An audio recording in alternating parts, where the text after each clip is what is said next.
Hey everybody, this is herculespetix, founder, curator, docent, and gift shop employee of the herculespetix Academy of Comic Book Studies. Today we're going to be looking at Crypt of Shadows number 10 from 1974. And this comes to the Academy thanks to the generous donations of Archibald Gernsback of Canada, one of our Canadian viewers. And I'd like to thank him on the behalf of the Academy for contributing to our fine library. Especially, we really want to have a complete library of all of these Atlas pre-code horror comics. And that's what this comic reprints. In the early 70s, Marvel was basically trying to glut the stands and as much as they could. So just putting out all these reprints because horror was big and they had all these old horror comics.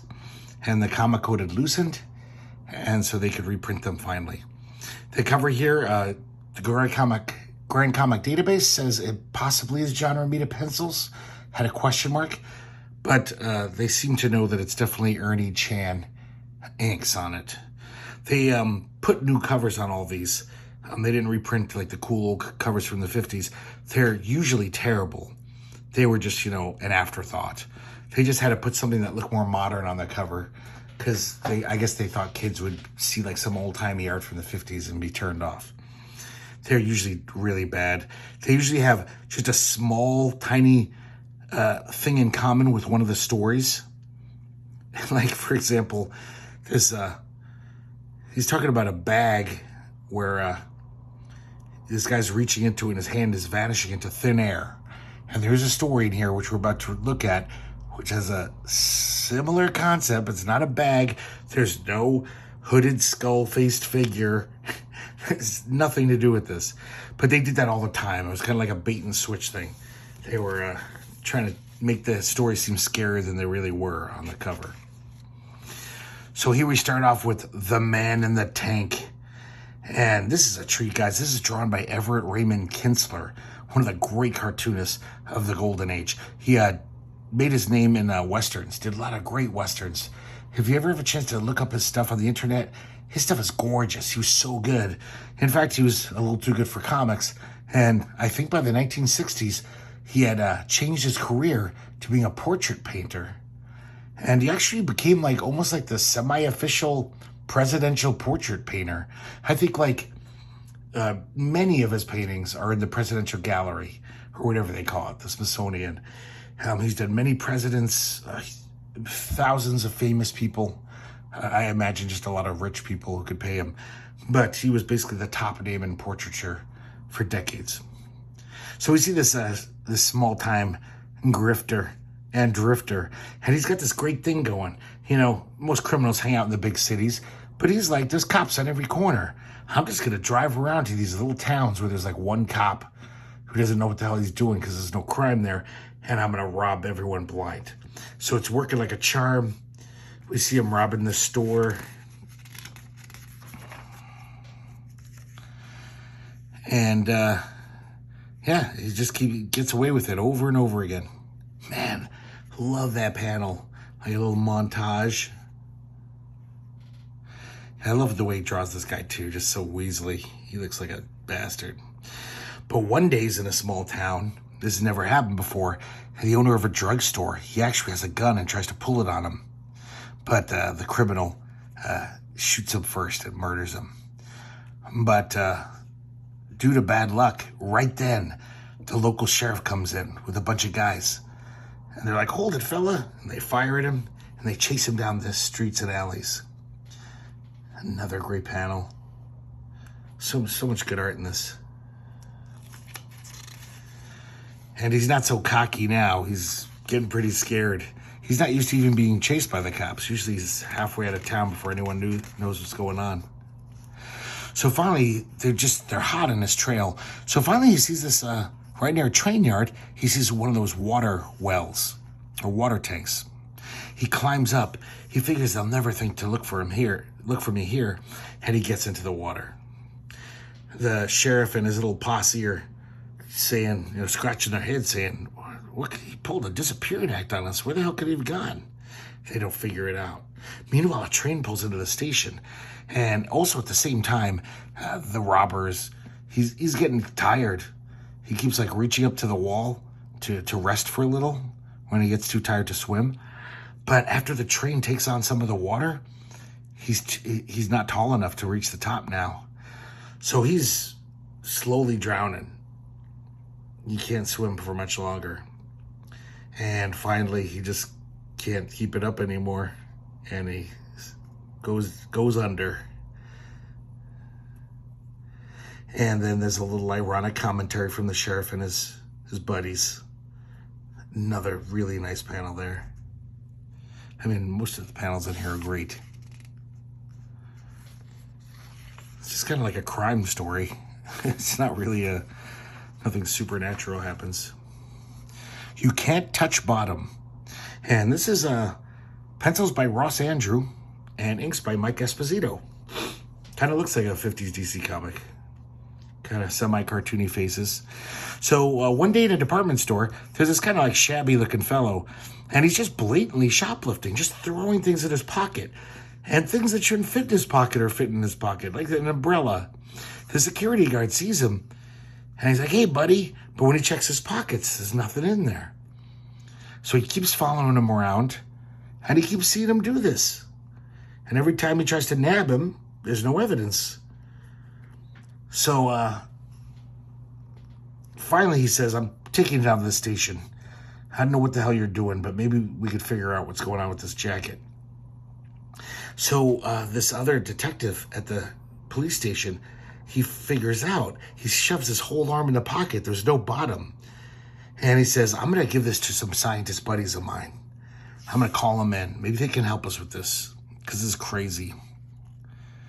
Man, I really like some of this cartoony art. It's just like, it's really nice. And the scientists come and they're like, "Yeah, this must be a portal into another dimension. And whoever wears the coat is put under a spell, and they can't help but shove their pockets full of stuff."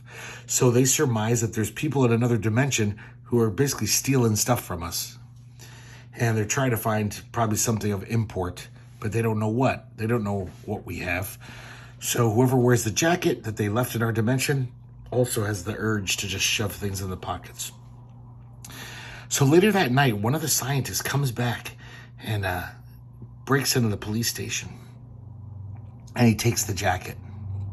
He says, "Oh, I'll put it on so I don't have to carry it around." And then without even realizing it, he finds himself he's in a store and he's shoving things in his pockets like he's in a daze. He looks in the mirror and he sees himself and he shakes himself out of it. He's like, "What the hell am I doing? I was under a spell." So he takes the jacket off and walks down the street. Makes it to his house, and he decides, "I think I can squeeze my face in just enough and then let my eyes adjust to the dark, and maybe I can see what's inside this other dimension." But as he reaches into the pocket, all of a sudden it expands. His shoulders fit in, and he actually plummets in. This is kind of a terrifying idea because he has no idea what's down there. It could just be a black void like the artist draws. And that afternoon, the detective and the other scientist, they haven't been able to reach the scientist who fell into the jacket. So they come, they get the pass key, and they say, "Hey, that's interesting. The pocket has a bottom now. It has a lining." So it doesn't really make sense. It's kind of a neat concept. And I'm sure back then it was a pretty groovy concept that you hadn't read before. But I don't know. I guess the people in the other dimension wanted the guy to stay there and they sewed the lining. I don't know. It's kind of dumb. This next one's called "A Scream in the Dark." And this is written by Carl Wessler. It's the only writing credit that Grand Comic Database has on this. Carl Wessler wrote many an EC short story for EC Comics. And it's drawn by this guy named Sam Citron. It's kind of an interesting style. I kind of like some of this. So basically there's this woman, she's cheating on her husband with this guy. And he's trying to convince her to go into the tunnel of love. And she kind of doesn't want to go, but he's like, "Come on, babe. It'll be nice and dark in there and we can smooch. I love the face of this Barker here. These Atlas splash pages just look so good. They always kind of have a similar format. So they go into the Tunnel of Love, and I guess back then the Tunnel of Love was also like scary too, because they figured that like a girl would get scared and then jump into your arms and want you to put your arm around her to help with the canoodling. So she sees this image, or they both see this image of this guy killing a woman with an axe. It's just like mannequins. But she's like, oh my God, that looked just like my husband. And he's like, oh, don't be silly, honey. But then that same, the guy who looks like her husband keeps popping up and terrifying them. So even the guy's getting a little unnerved. He's like, I don't know what's going on. I hope this ride ends soon.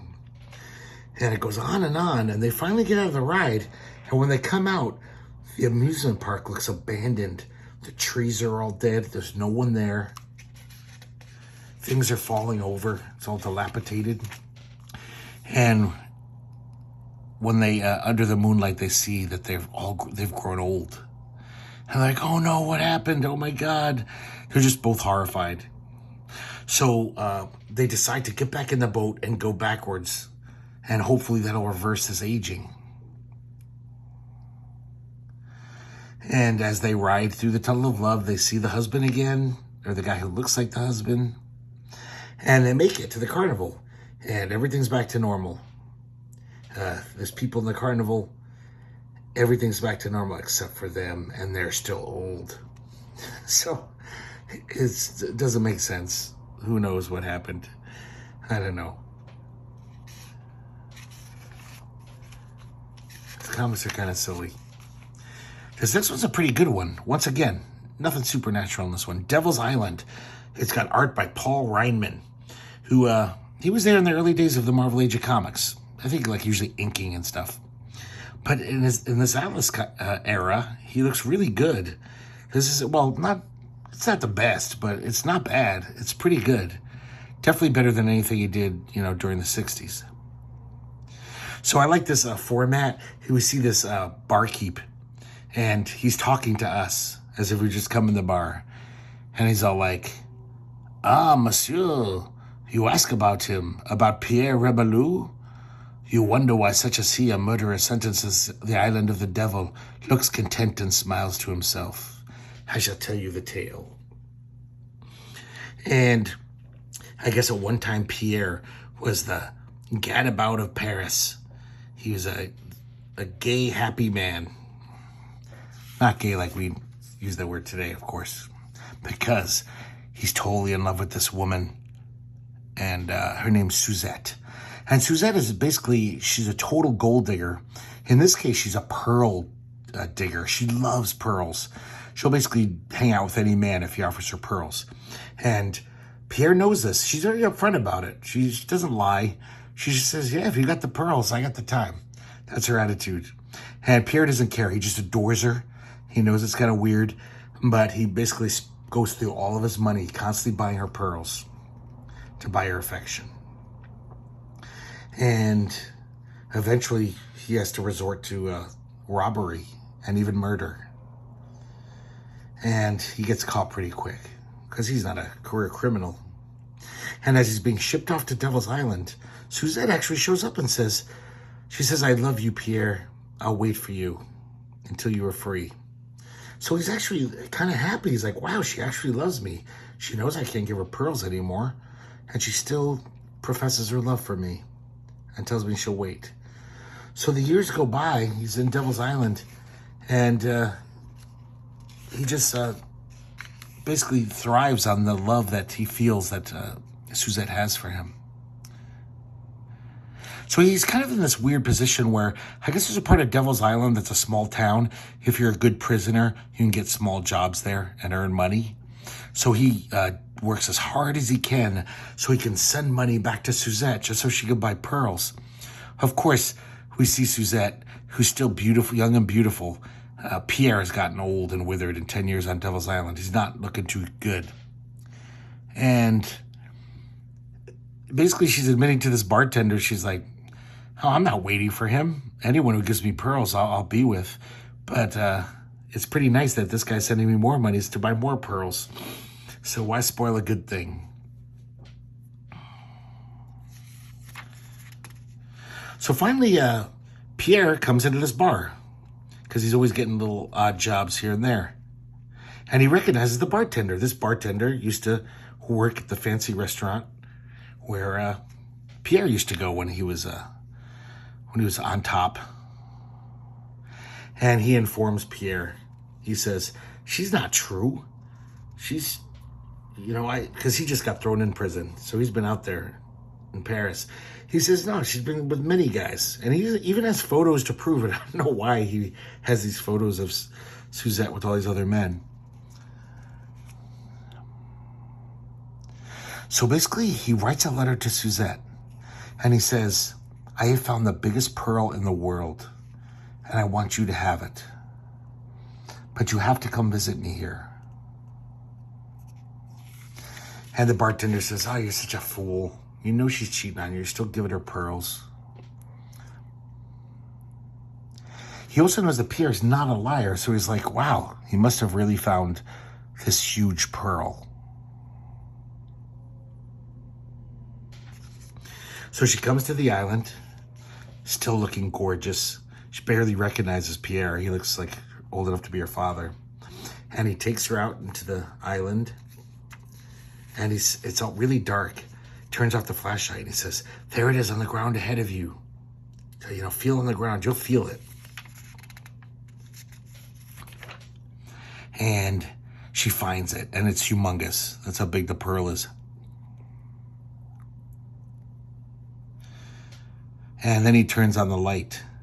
And she doesn't even look up to realize that the pearl is still in this giant clam. And the clam is slowly closing on her. And Pierre wishes her farewell. He says, goodbye, Cherie, goodbye. And she's like, ah! And she's going to be trapped in that clam until she dies. And that is why Pierre has this big smile on his face every day, because he got such an apropos revenge on the unfaithful Suzette.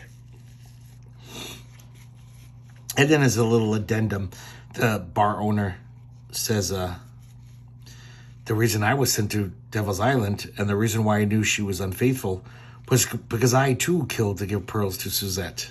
And then he says, goodbye, monsieur. Come again, eh? Oh, I kind of like that story. It's a nice little tale. Could be like something by Robert Benchley or something. So there you go, guys. Crypt of Shadows, number 10. Once again, thank you, Archibald Gernsback. I really like this one. And though I do like almost all of these pre-code 50s Atlas comics, I got a huge stack of these. So I'm going to try to get to these, I don't know, every 3 months or so. But, of course, I got to make videos of all the other comics I have. But I'm going to try to get back to these and show off more of these because they're all pretty fun. So that's it for today's video. Hope you liked it. And I hope to see you next time here at the Herculespetix Academy of Comic Book Studies.